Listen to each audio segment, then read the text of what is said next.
Talk BL, a boys love podcast. Welcome back to the podcast. It is Sunday, Series Sunday, the day of the week where we talk all about one series and one series only, chock full of spoilers. So if you have not watched the show, listen to us anyways, or stop listening and go watch the show. You got anything else? That's all I got. Honestly, this show is the reason that there wasn't a Series Sunday last week. Yes. Because we thought that the final episode was going to air last week. The trials and tribulations. And then it didn't. And then we didn't have a backup because I'm still on my bad roommate agenda. I am still trying to be allowed to talk about God for an hour straight. And you still hadn't watched it. So we couldn't even replace it with something else. And then this episode wasn't going to come out in time for this weekend either. So I finally won my bad roommate agenda war, and I got you to rewatch it, and we were going to record it. And then it got announced that this episode was airing, the final episode, and we were well, obviously we have to do Gap because this is the show we've been waiting to do. Yeah. And so it was I have yet again lost out on the opportunity, probably in everyone's benefit, to talk about God for an hour. Anyways, we have been, all of this is to say, yes. It's been a very long journey to get here. We're talking about Gap. If you didn't read the description. You didn't. You just were yes, a new Let's Talk BL episode. I must listen immediately without reading. I mean, literally no one. I feel like Renee at least. Shout out Renee. Y'all, we're talking about Gap, which is so fun because we have our Gap gear on. Mm-hmm. As someone who worked at the Gap in college, this is a fun little cute. Throwback. We're talking our first GL. Today is Let's Talk GL. We have been waiting so long for a GL. Oh my god, we should have changed the intro. Okay, wait, hold on. And this is Let's Talk GL, a Girls Love podcast. Cute! Yeah, we've been waiting so long for a GL. I feel like it makes sense that one of the founding fathers of BL, Saint, would lead the charge.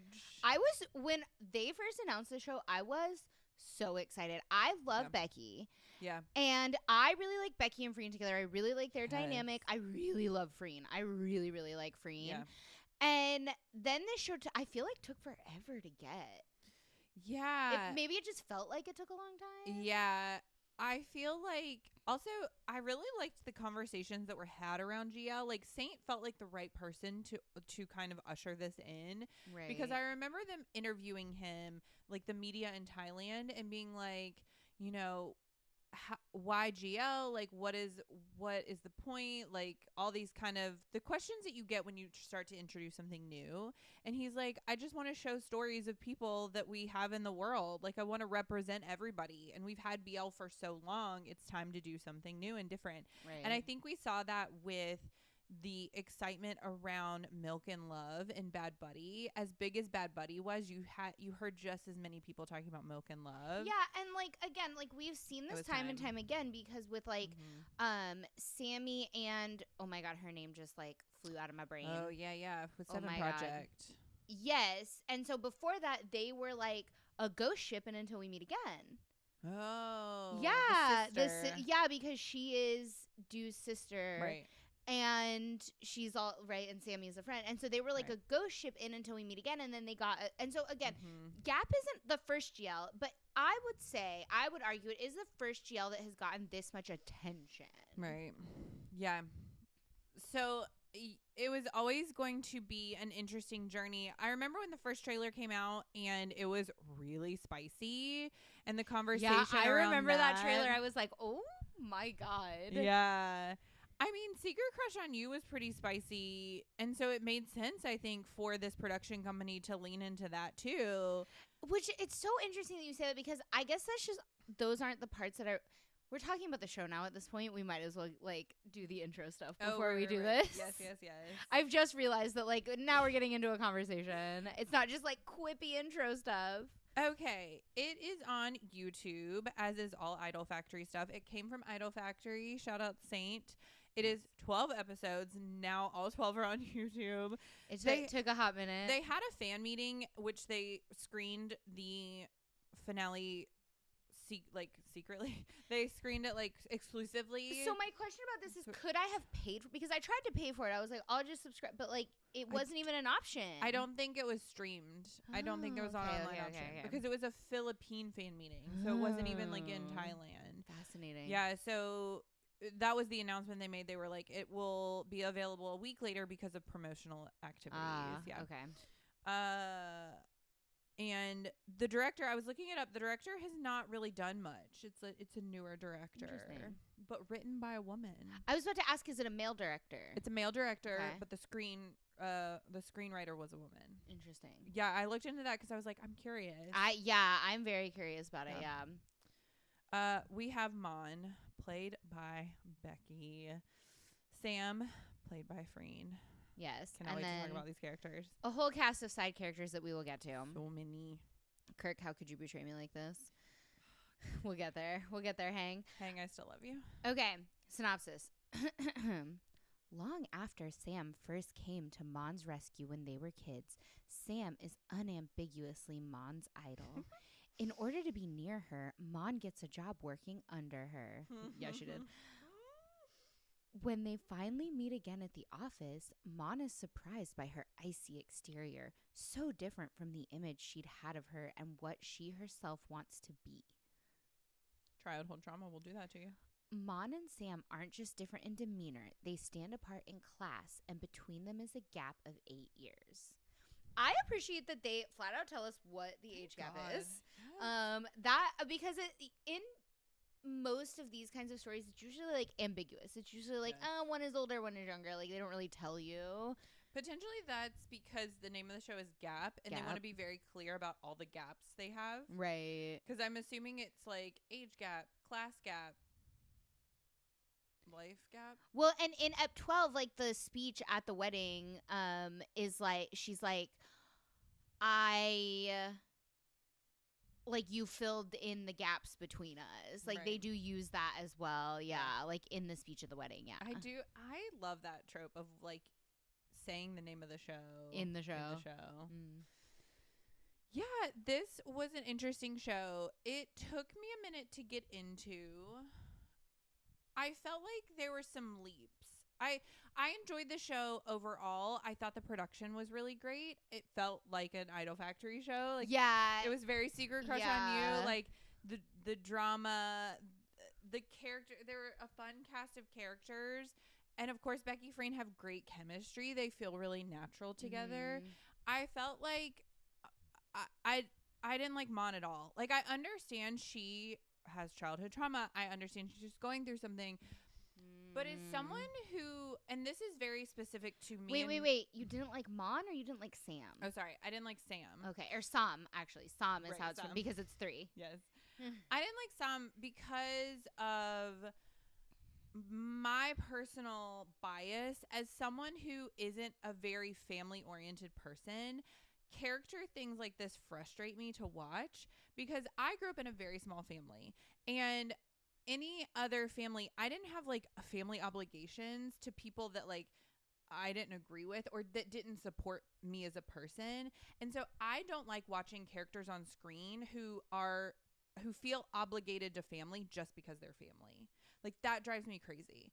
If you have any family member who doesn't support you as a person based on like just who you are, it drives me crazy when people are like, but they're my family. So like I have to abandon everything that I care about and believe in and who I am just to please them. And that drives me insane. Yeah, I mean, I think that, like, I definitely drew less frustration for that. I grew up in a very big family. Like, my family is very family-oriented. Like, you very much, like, stick it out and do things, like, for family and with family, even if, like, you don't necessarily like that family member on, like, a personal level. Like, I have plenty of family members that I don't like on a personal level that I still, like, go and interact with, and I do the thing because, like, that's my family. But because you family give up is, like, who you are for them. No, but I think my point is that I find it less frustrating because I understand it better. Because, I have a very large family. Family is very important. I was adopted, and so I, in particular, like, family is super, super important to me because like my family specifically like chose me. Yeah. Like they like, so I do feel like a duty and obligation like to them. Totally. And like I was adopted into a family that very much like every member of that family, including the extended family, chose me. Like I got adopted and immediately my cousins were like, this is my cousin Ayla. Yeah. Like there was no like weird transition period. And it's the same thing with like my grandparents, who like I used to work for my grandparents in college, and like my grandfather and I, who are not blood related, used to get all the time like, oh yeah, I can tell she's your granddaughter. Like you look just alike. And my papa would be like, and my papa would be like, yeah, thank you. Yeah. Like, it, like there was no, and so like, I guess I just like get it more that like, and also I will say like, I've cut family members off. Like I have an uncle that like I just legitimately like don't speak to anymore. If there are holidays hosted at like my home, like he is not invited, and I'm very clear about why, because like there are some things that like he's a very racist person and just like wouldn't get over it. Sure. And I was like I am not gonna apologize this, but you do understand. You probably have more empathy for her situation than like I do, because she does also say, she's like, well, my grandmother raised me. She's like, this is the person, even though like she's being an asshole and like she remains the worst even until the end. Like this grandma remains the worst even at the very end. She's like, even when still the worst. She's like, you need to have some class about. She's like, I'll allow you to be lesbian, but like you need to have some class about it. What the hell? Right. She's like, at least act appropriate in public, and you're like, oh yes, I mean, like, I guess baby steps. This woman is the worst, but I still do understand like when Sam was like, well, she raised me. Like, I get that it's hard for her because she does try, right? Even when she like, Nung is probably my favorite person in this whole show. I'm not gonna lie to you. That girl gives. No, I love Nung. Nung is like, she's lying. Grandma's like lying on the floor dying, and Nung is like, it's a trick. It's a trap. Like I love Nung. But so also like, she calls out Sam when she comes to the hospital. She's like, obviously you've given up on Mon. Like, obviously you've made a choice to stick with Grandma. She's like, you're a pussy. Like she fully is just like, and you're Sam the worst. Is like, my grandma is dying. Now I do still think Sam is flawed, and like her like she like was given a fork in the road and just chose the wrong fork time after time after time. She likes to play the martyr. I do empathize with her a little bit. Like, I don't know that she's playing the martyr. I think she's just very matter of fact. She's like, this is the thing that like I see. Oh my God. And it's like very much. And she says it. Oh my God. I'm having. I'm realizing so many things all at once. It's like that meme of like when the brain like is expanding. Okay, so in the ending speech, in the wedding speech, she's like, you turned my world into like shades of gray from black and white. And so Sam is very much a black and white kind of person. Mm-hmm. She sees things very black and white. We see this in her dress. She like, and so she's very much like, when she sees something and she's like, okay, this is what needs to be done to solve this. She doesn't see a middle ground there. Like she is like, and that like you see this in her business acumen too, that she's like, she gets a goal, she finds a solution, we're going to do that solution. Right. Like, this is the thing we're going to do. And I don't necessarily think that's a bad thing. She's a driven like, it's not always a bad thing. It's not always a bad personality trait. She starts to date Mon, and Kirk is like, you can't date someone you work with. And she's like, cool, I'm going to fire her. Yeah. So she's very much like, she's very black and white. And so that's why she was like, okay, the solution to this is this, and so I'm gonna do like this is the way things have to be. And she almost like can't see things in shades of gray. Yeah.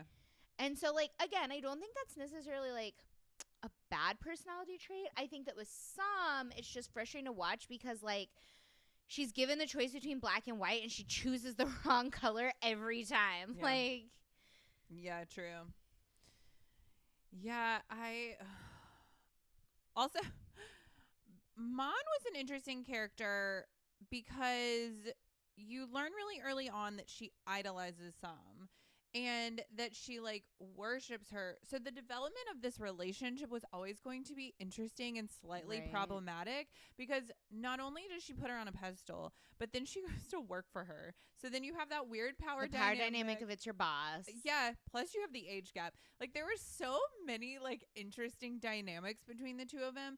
I will say the thing I loved about Mon the most is she's very matter of fact, which I think worked. She saw the world in gray, in different shades, but she was very matter of fact and honest, right? When she has that whole confrontation with her little best friend, that boyfriend, the friend, the cutest. yes, who turned out to be actually a pretty well developed character. When he finally was told no in like no uncertain terms, he was like, okay, but I can still be your friend. And he seemed to be a friend in a very unbiased way. Yeah. And is very supportive with her. But she very much was like, no, we're never going to be together. If I have to say you are not my type, like this is not ever going to happen, like I'll say it. She has no trouble saying the words.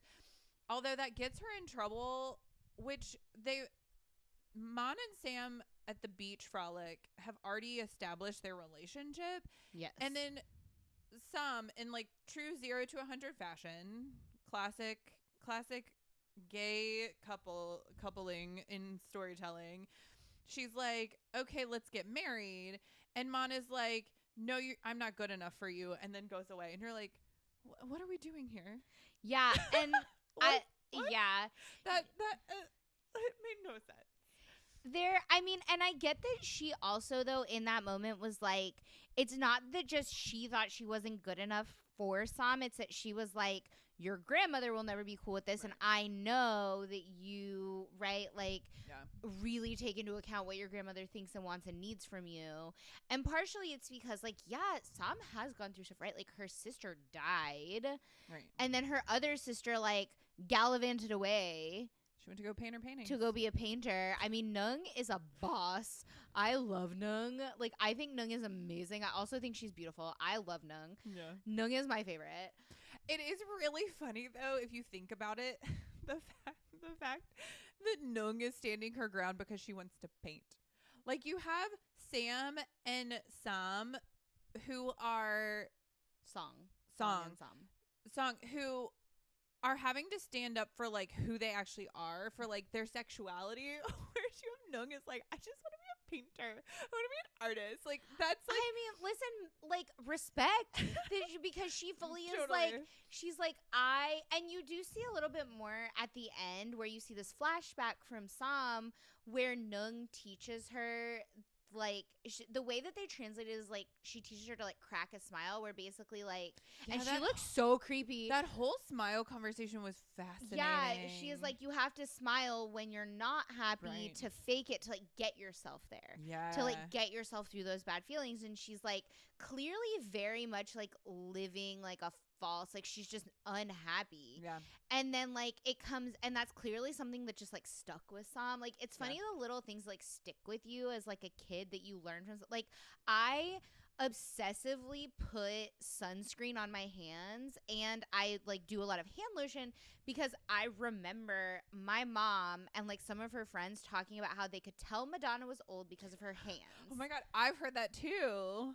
And tell I a just, person's age by their hands. Yeah. for some reason, that just like really, that conversation, whatever, just like stuck in my head, that like they were like, wow, Madonna's face looks so great, but like I can tell she's old because of her hands, because she's not like all this stuff.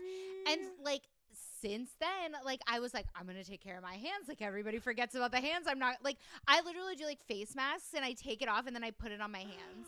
Like, so it's funny, those like little things that stick with you. Yeah. And that was, I thought, a very interesting one for Sam, because Sam characteristically never smiles. It's like her whole thing is that she like looks scary. Yeah. And so it like, yeah, it's just really interesting. I don't know. I think Nung is a boss. I think Nung is amazing. I think that if painting is the thing that she needed to do to like be happy and not be miserable, who am I to judge what you is worth you standing your ground for in your life? Like, whatever, you do you, Nung. It's true. And the way that she comes back in and is like, Sam, you have to like stand up for who you are. I will say, when she shows up, like after Sam has asked her like, come talk to grandmother for me, and Nung is like, I can't do that because if I do that, like she has very well defined boundaries. Yeah. Because she's like, if I do that, if I come back, then I'm coming back, and like I can't do that to myself. But then when she shows up, and she does show up to help with like the fight with grandmother at the end, where like everyone's crying and Kirk is being the worst. But that whole scene, Sam was so annoying because you've asked Nung to come back and help you fight for your love. And then Sam is just crying in the corner because she's like, I have obligation to my family and my grandmother who's clearly being dramatic. And she's dealt with this her whole life. Like, that's the thing is, like, Sam knew exactly what grandma was going to do. And she knew she wasn't going to change her.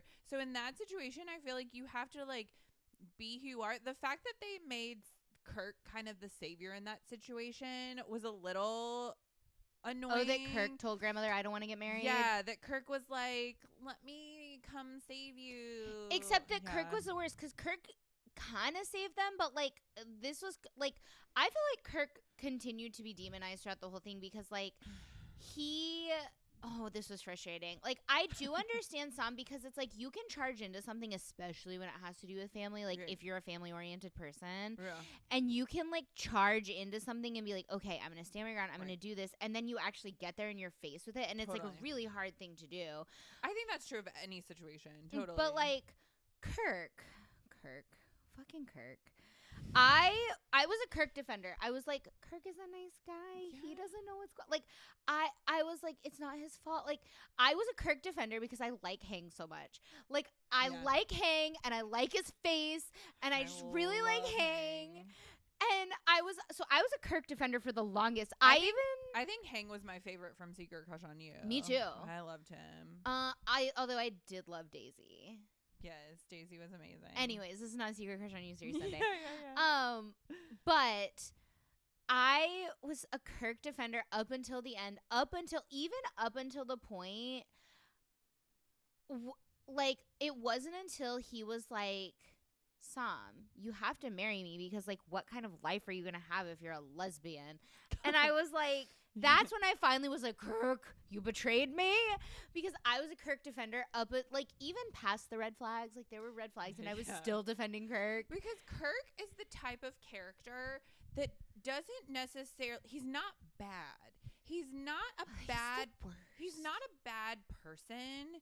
He just, like, there's nothing really that you can get mad at him about because he is just who he is. Like, even something so far as him being like, you obviously have to marry me because you have to be married with children, right? Like, it's right. He's like, how can you be a lesbian? Right. It's like a societal thing. It's kind of like, it takes me back to, like, Neo talking about how he was with his sister, where he was like, it's not that Neo's homophobic. It was just that he was like, yeah, this is what you're supposed to do. Like, go be a lesbian. Go kiss some girls for a minute, and then, like, you'll fulfill what you're supposed to do later in life, right? Like, it's something that's ingrained in you your whole life that you just until you realize like, oh, things don't always have to be the way they've always been.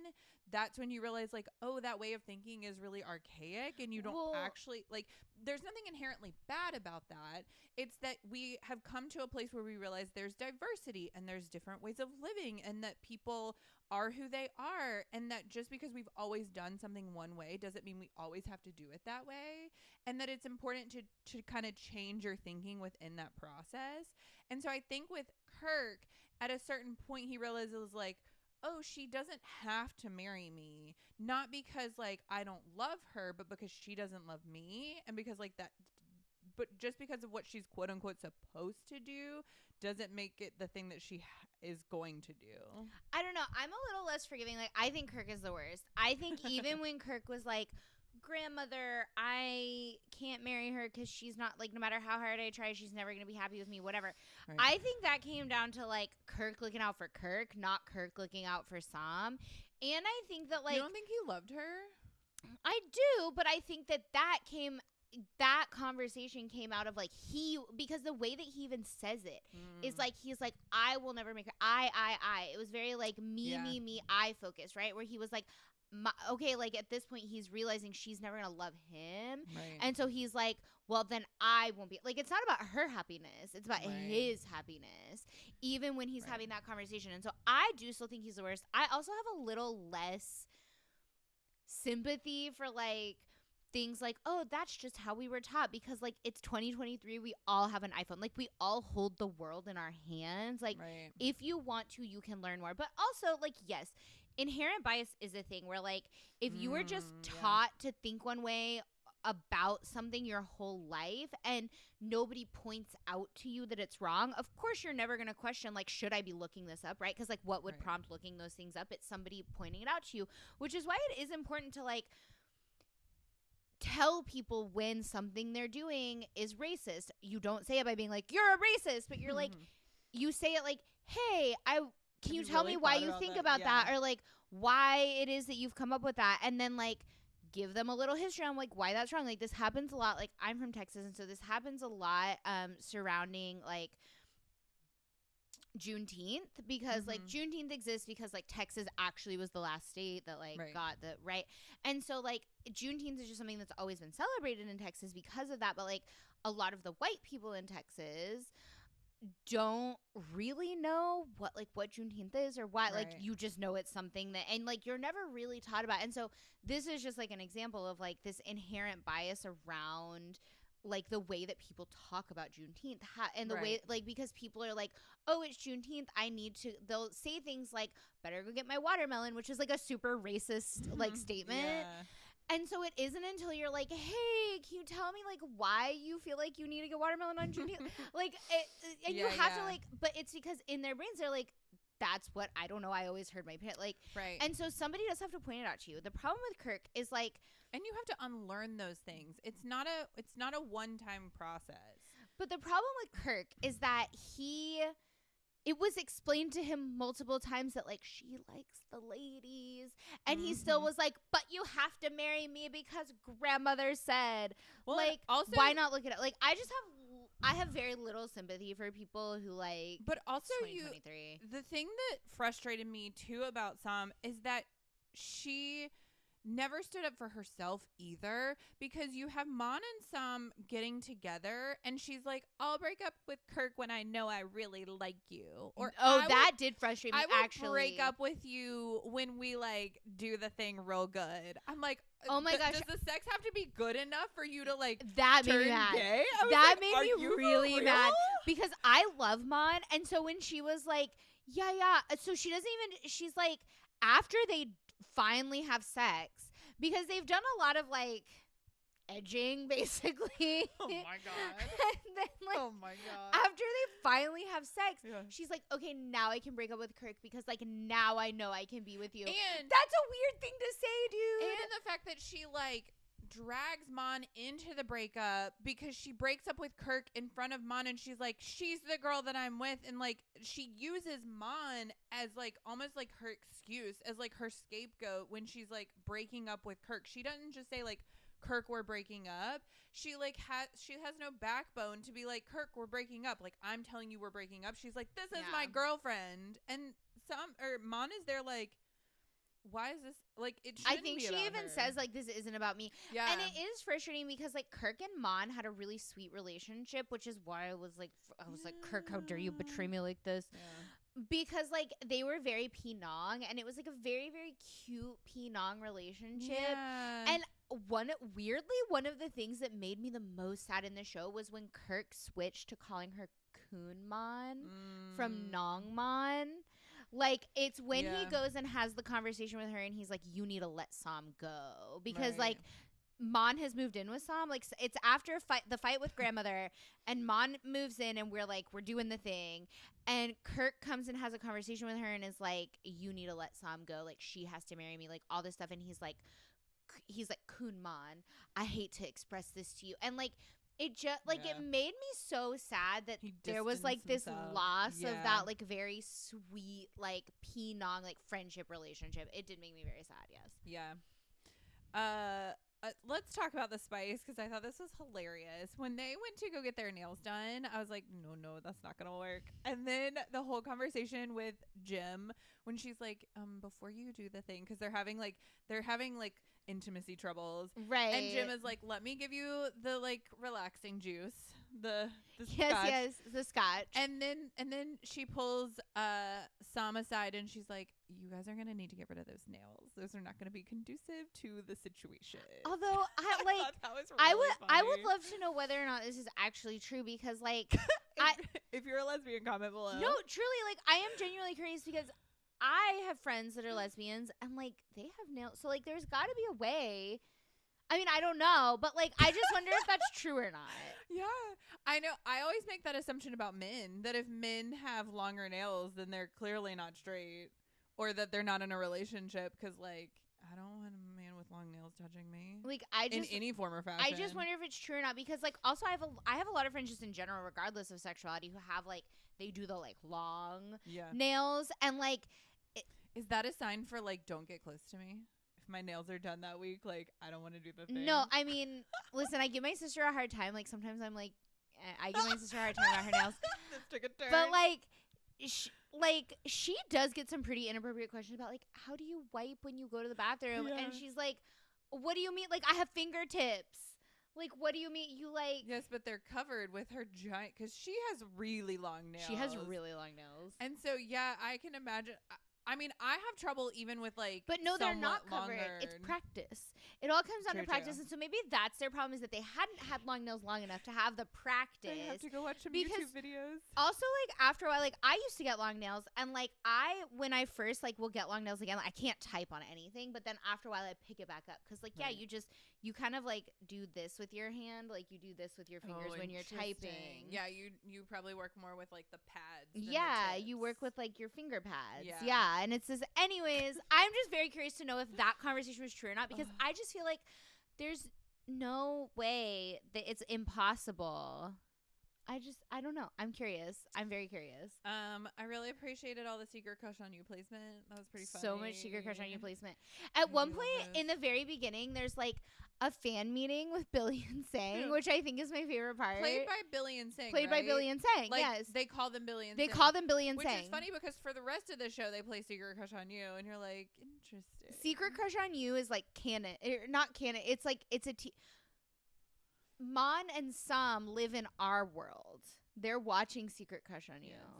And they see Billy and Sang. This is like... Becky and Freen don't exist in this. Right. Yes. I really liked especially because her friend was like, I would die if he was that close to me. And Mon was like, okay. Oh, that was really funny. I also really appreciate the marriage equality conversation we're having in all these shows. Again, we've talked about this many times, but I think it's one of those things that, like, I think we've gotten to the place where we're like, yes, gays exist, and yes, it's awesome, and they're a part of society, but now they need rights. And now we need... it's not so much about being okay with someone being gay, because I think that's where it had to get to. Right. It's like, hey, they deserve to be a human being just like the next person. And it's cool to see these conversations continuously being had, because I think that's what has to happen for change to happen. Like, there has to be a point where, like, you don't let it go, right? Like, the squeaky wheel gets the grease. Yeah, I mean, I do really like the way they had the conversation in this one, because, like, not all of the conversations that they have are done well in these shows, especially around like marriage equality. And the way that they framed it up in this one was when Song dies, her partner shows up and is like, Song is in the hospital, like she's had this car crash, and Song's partner is there before the rest of the family, and she potentially could have made decisions that could have saved Song's life, but she legally couldn't. And so just like the framing of that, I thought was like a very the practical part of it. They didn't just say it, they didn't just talk about it. So in what was it recently? There was a series recently where it was Cutie Pie.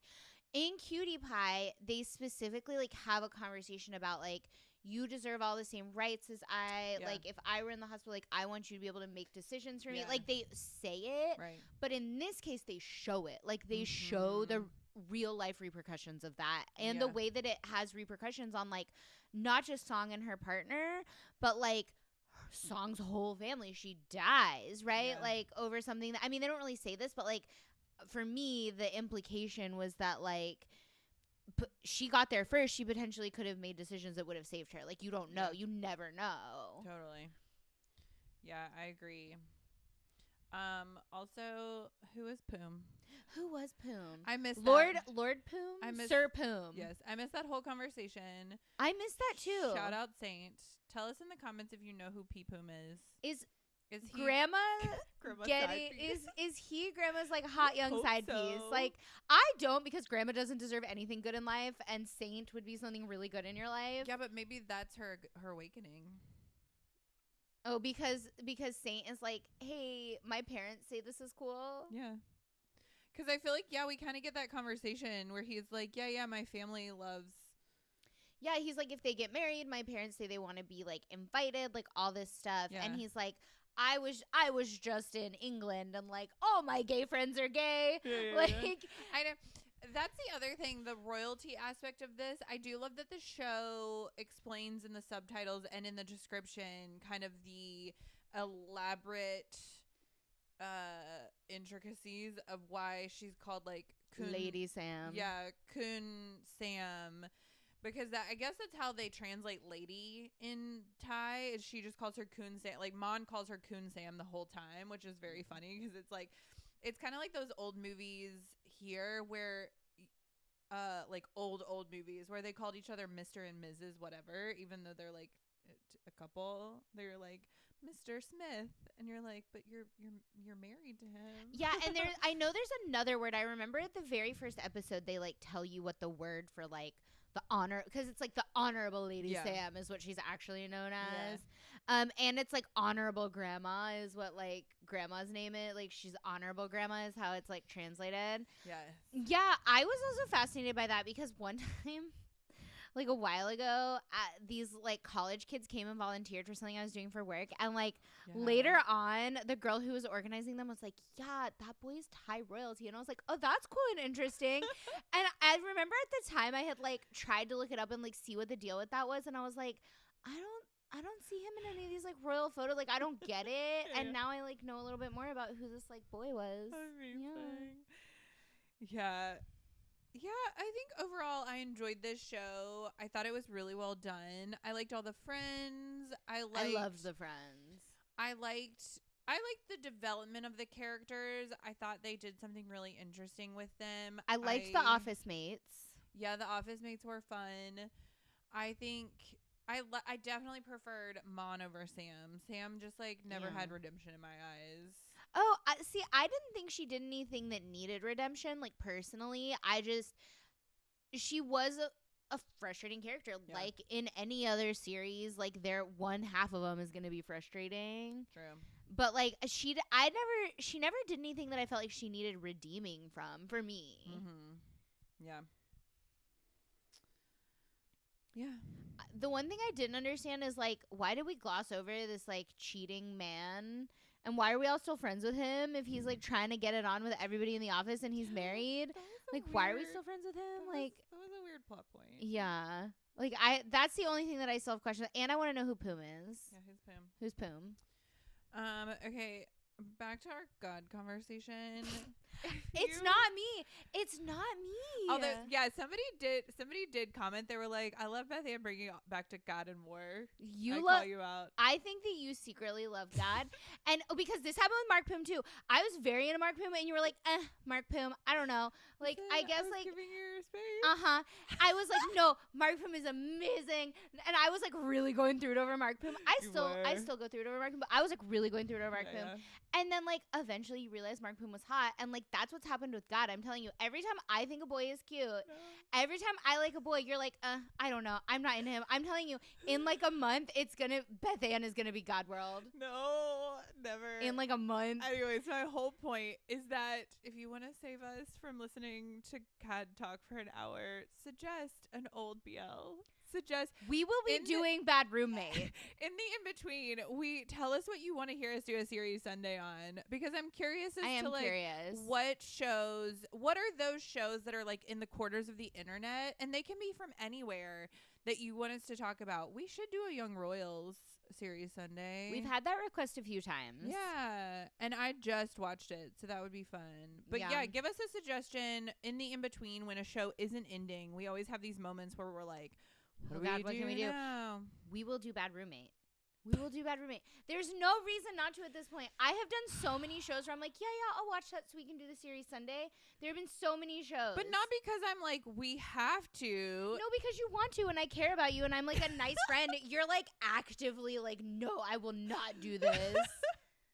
It's not that I'm actively not doing it. You are. You're like, I'm not going to do that one.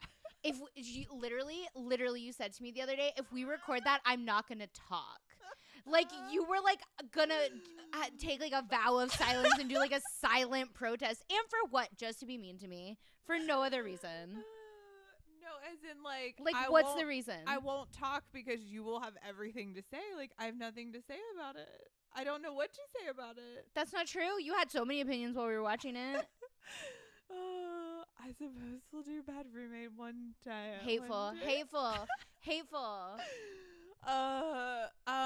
So yeah, comment below. Tell us who Puma is. Tell us about the nails. I do want to know. Tell us what Serious Sunday you want to hear. Is Jim just tripping? Stay tuned this Wednesday to Pond and Pooin. Look forward to the March release as well. We have some fun surprises. Which will probably be dropped a couple days early because the 1st of March is on a Wednesday. Great. So, like, I think we're going to drop the lineup early. Soon. Yes. This has been Let's Talk BL. Don't forget to like, subscribe, and follow all things Let's Talk BL at Let's Talk BL.